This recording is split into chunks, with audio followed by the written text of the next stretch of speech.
This is the Shop I channel. We are here at Loftus Stadium, Mamelodi Sundowns, North Pyramid. North is a CAF Champions League. But how do you feel about the game namhlanje? Namhlanje ngithokozile bafowethu ngiyayibona Sundowns iyaqhubeka kusemnandi.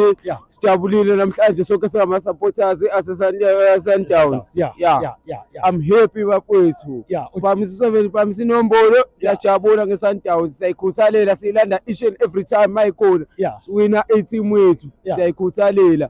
Noma ngabe kuphi siyakhuthala ngayo. Yini ekujabulisa kakhulu ngeSundowns? Into engijabulisa kakhulu ngeSundowns, iSundowns idlala ibhola elimnandi esilithembayo futhi sazi ukuthi isazoqhubeka iye phambili ngeSundowns. Isazoqhubeka iye phambili. Noma ngabe ikuphi uyazi siba nalo feeling ukuthi uma ukudlala iSundowns sikhuthale siye phambili ngayo.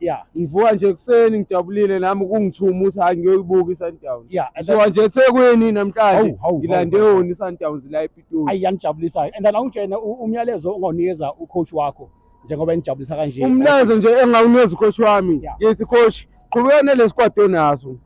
Qhubeka nale squad onaso. Ungashintshi ngoba siyasijabulisa thina. No ngiyabonga kakhulu. So ubuye uba igama lakho igama lami nguThembo wakhe wakwamkhize. Ubuye eThekwini ku. Ngibuye eThekwini ngaseSongathi. No siyabonga kakhulu mfethu. Uhambe kahle ama sophindele emuva. Ngiyabonga.